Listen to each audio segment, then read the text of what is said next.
Pascal Cailly, vous êtes un ancien dirigeant d'Apple en Europe. Vous avez fondé un fonds de capital risque, C4 Ventures, c'est son nom.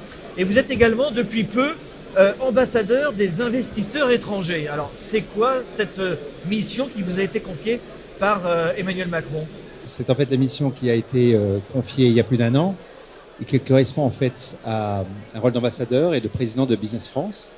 Business France qui est l'agence en France, qui à la fois supporte plus de 2000 PME à l'export, mais aussi travaille sur l'image de la France et enfin reçoit, c'est l'émanation de Invest, reçoit plus de 1200-1300 entreprises qui chaque année investissent en France. Alors, vous le dites aujourd'hui, on n'a jamais connu, concernant l'exportation, un alignement des planètes tel qu'on le connaît aujourd'hui, c'est-à-dire?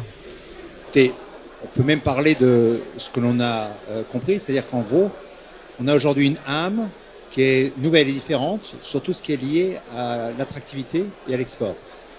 Le A de âme, c'est pour l'alignement des planètes parce que à un moment donné où les nationalismes triomphent en Europe, avec l'Italie le 4 mars qui décide d'une voie particulière, avec l'arrivée du Brexit, à un moment où le président Trump enclenche une vraie bataille commerciale, eh bien la France fait quelque part un pari très différent, celui d'une refondation de l'Europe, et donc devenir plus que jamais la porte d'entrée de l'Europe pour les investisseurs étrangers, mais aussi peut-être avec cette nouvelle âme la possibilité de tirer parti d'un commerce extérieur qui est complètement en train de balancer, de s'orienter vers l'Orient.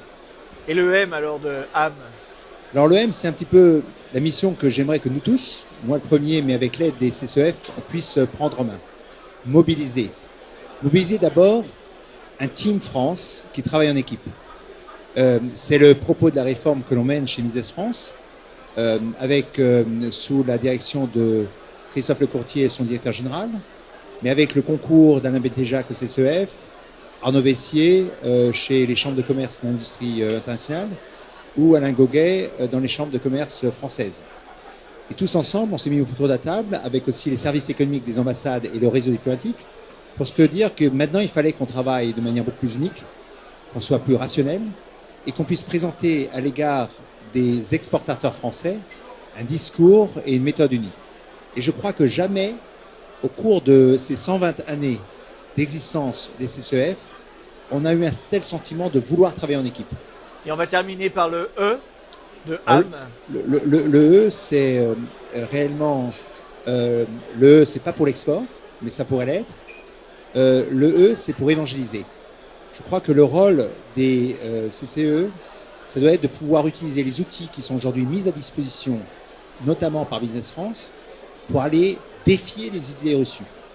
On souffre encore et toujours de ces idées sur le fait que le travail est trop cher, qu'il est impossible de réallouer des ressources, que les taux de taxes sont aberrants. On a montré à la faveur d'un agenda gouvernemental qui ne cesse d'accélérer qu'on a une façon différente de faire les choses.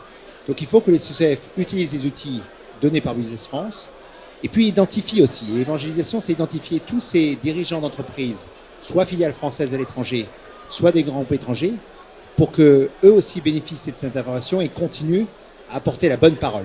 Finalement, le rôle des CCE, en premier, c'est d'être sentinelle. C'est sentinelle, et j'ai bien aimé l'expression de Jean-Baptiste Lemoyne, mon ministre, qui disait que finalement, les CCE, les 4500 qu'ils sont et que nous sommes, je le suis depuis de nombreuses années, c'est finalement le carnet d'adresse de la diplomatie. Et avec son carnet d'adresse, il faut le mobiliser, l'utiliser et dire toutes les bonnes choses. Répéter que la France est une terre de talent, que la recherche et développement, c'est l'endroit où il faut venir. Répéter qu'au moment où le e-commerce va passer de 8 à plus de 15% de l'ensemble du commerce en Europe, nous sommes la terre pour faire venir des acteurs sur la logistique. Et enfin, une terre d'industrie. On l'avait un petit peu perdu. Pour la première année, on recrée des emplois. Il faut absolument réindustrialiser le pays et tirer parti de la révolution 4.0, celle qui est donnée par le monde digital, où j'ai en fait passé plus de 20 ou 30 années de ma vie à Angers, à Londres, à Paris aujourd'hui. Un mot de conclusion, on veut passer aujourd'hui de 125 000 à 200 000 entreprises pour exporter dans le monde. C'est un chiffre ambitieux. Est-ce qu'il est atteignable? Je pense atteignable par 1 ou 2 années. Et je crois que le chiffre, le volume, vous savez, quand vous êtes patron d'entreprise, on regarde le volume, mais on regarde surtout la valeur.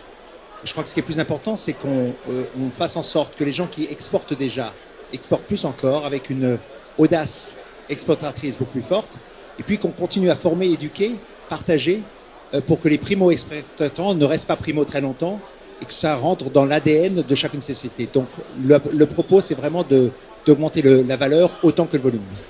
Merci Pascal Cailly d'être venu sur le plateau talk du Mondial des CCE ici à la Maison de la Mutualité. Merci à vous. Merci à vous.